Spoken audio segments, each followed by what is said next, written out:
Hello, అంతా బాగున్నారా? మరి బాగున్నారా అనటానికి ధైర్యం చాలటం ఈ రోజుల్లో.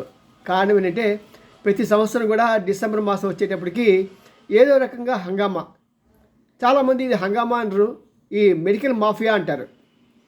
ఇప్పుడు మళ్ళీ కోవిడ్ గురించి, జేఎన్ఓ వెరైటీ గురించి రకరకాల మాటలు మాట్లాడుతున్నారు. ఎవరు అధికారంలో ఉన్నవాళ్ళే.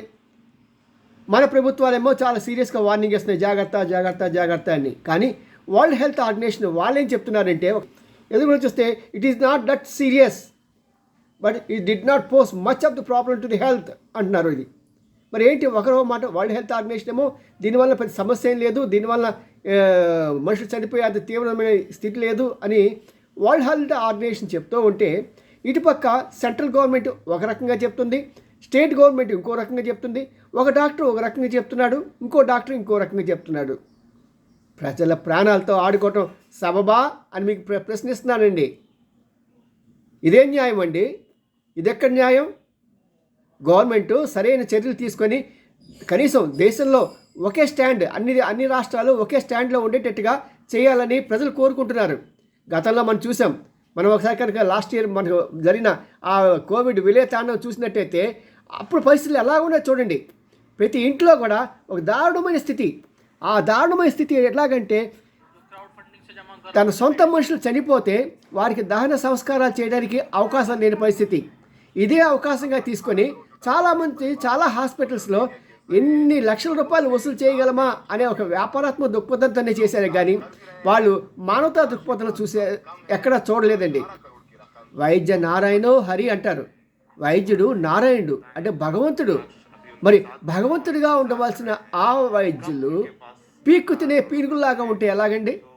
మరి అప్పట్లో మనం చూసాం, హైదరాబాద్లో ఒక ఐఏఎస్ ఆఫీసరు తనకి కోవిడ్ వచ్చిందని చెప్పి 15 లక్షలు కట్టమంటే కట్టి, ఆ తర్వాత తను చనిపోయిన తర్వాత ఆ చనిపోయిన వ్యక్తి శవం కావాలంటే 25 లక్షల రూపాయలు ఇస్తే కానీ ఇవ్వము అని ఆ హాస్పిటల్ వాళ్ళు మొరాయించారండి.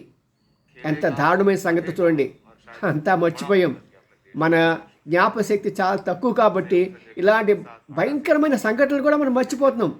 మరి అలా ప్రభుత్వాలు అనేక రకాలమైన పాత జ్ఞాపకాల మీద, పాత సంఘటనల మీద ఎంక్వైరీ చేసినప్పుడు ఇలాంటి హాస్పిటల్స్ మీద, ఇలాంటి డాక్టర్ల మీద ఆ తర్వాత కాలంలో ఎందుకు ఎంక్వైరీ చేసి వాళ్ళు సరిగ్గా శిక్షించలేదు? ఎవరికి అర్థం కాలేదు, ప్రజలు మర్చిపోయారు. మరి అలాంటి దుర్భరమైన పరిస్థితిలో ఉన్న ఈ యొక్క కరోనా మహమ్మారి గురించి మనం ముందుకు వెళ్ళాలి, ముందుకు ఆలోచించాలి. ప్రభుత్వం సరైన స్టాండ్ ఇవ్వాలి. ఇది నిజమా, సీరియసే కాదా అని. ఒక 6 నెలల క్రితం కూడా ఇలాగే చాలా హంగామా చేశారు, చాలా భయపెట్టారు. ఎందుకంటే చాలామంది ప్రజలు ఏం కోరుకుంటున్నారంటే, ఏం భావిస్తున్నారంటే, వీళ్ళు కేవలం ఈ మెడికల్ మాఫియా వాళ్ళు వాళ్ళ డబ్బులు, వాళ్ళ యొక్క మందులు అమ్ముకోవడానికి, లేకుంటే వాళ్ళ హాస్పిటల్ నింపుకోవడానికి, ఈ ల్యాబ్స్ వాళ్ళు టెస్టింగ్ చేసుకుని డబ్బు సొమ్ము సంపాదించుకోవడానికి అని చాలామంది భావిస్తున్నారు. ఇలా చేస్తే ప్రజలు నిజంగా చేయించుకుందాము ఒకసారి టెస్ట్ అంటే చేయించుకోవడానికి కూడా ఇష్టపడరు. కాబట్టి వైద్య విధానంలో సమూలమైన మార్పు రావాలి. దేశం మొత్తం ఒకే స్టాండ్లో ఉండాలి. కేంద్ర ప్రభుత్వ విధానాలను రాష్ట్రాలన్నీ అమలు చేసి ఒకే స్టాండ్లో ఫాలో అవ్వాలి. అదే సమయంలో వరల్డ్ హెల్త్ ఆర్గనైజేషన్ ఇచ్చే సూచనల్ని, వారు ఇచ్చే కామెంట్స్ని ప్రభుత్వం, భారతదేశ కేంద్ర ప్రభుత్వం కూడా పాటించి సరైన అవగాహన కలగచేసి ప్రజలందరి ప్రాణాలు కాపాడాల్సిన బాధ్యత కేంద్ర ప్రభుత్వం మీద, ప్రత్యేకంగా ప్రధానమంత్రి గారి మీద ఉంది. కాబట్టి సరైన చర్యలు తీసుకుంటారని ఆశిస్తూ మీ ఎన్ రామ్జీ, సీనియర్ జర్నలిస్ట్, గుడి గంటలు టీవీ 9. See you. ఇది మీకు ఇన్స్పిరేషన్గా ఉంటే లైక్ చేయండి, షేర్ చేయండి, సబ్స్క్రైబ్ చేయండి. See you.